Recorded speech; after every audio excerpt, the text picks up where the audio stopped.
এই যে অ্যাম্বুলেন্স, হ্যাঁ, অ্যাম্বুলেন্স কিভাবে যাবে, কোন সমুদ্রে যাবে অ্যাম্বুলেন্স? এই সামনের সমুদ্রে কিভাবে বের হবে সে এখান থেকে? আপনাদের কোনো আইডিয়া আছে যে এই যে অ্যাম্বুলেন্স সাউন্ড করাই বন্ধ করে দিয়েছে? মানে অবাক করা একটা বিষয় যে এই অ্যাম্বুলেন্স আর এখন সাউন্ড করতেছে না।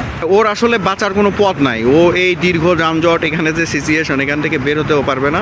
ও নিজেই হচ্ছে করছে, কি বলে, সাইরেন বন্ধ করে দিছে, ও নিজেই হর্ন বন্ধ করে দিছে, ড্রাইভার নামে দেখতেছে।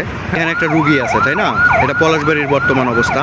এইদিকের যেটা সিচুয়েশন সেটা হচ্ছে যে এইদিকের আপনারা দেখেন, মানে এটা যে খুলবে, এটা যে কখনো খুলবে তার কোনো ঠিক ঠিকানাই নাই। যে এই যে পথটা অ্যাম্বুলেন্সটা যাবে রুগীটাকে নিয়ে, তার কোনো অবস্থাই নাই। বাংলাদেশে একটা মানুষের জন্মগ্রহণ করা যায় যে পাপ, এটা যে একটা পাপ, এটা আর আপনি বুঝতে পারবেন। হ্যাঁ, এটা বাংলাদেশের একটা পতাকা দিয়ে রাখছে। হ্যাঁ, এই বাংলাদেশের পতাকাটা আর বার হইতে পারবে না এই দীর্ঘ যানজট ছেড়ে। এটা পলাশবাড়ি উপজেলা সদর এবং হাইওয়ে রোড।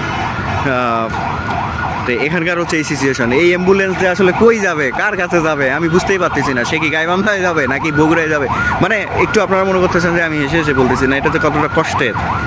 হ্যাঁ, পিছনে দেখেন, হ্যাঁ, তারা নাই, দেখতে থাকেন। এরে কেউ রেস্কিউ কারি নাই, এরে বাঁচানোর কেউ নাই। হ্যাঁ, কারণ এখানে এত মর্মান্তিক অবস্থা।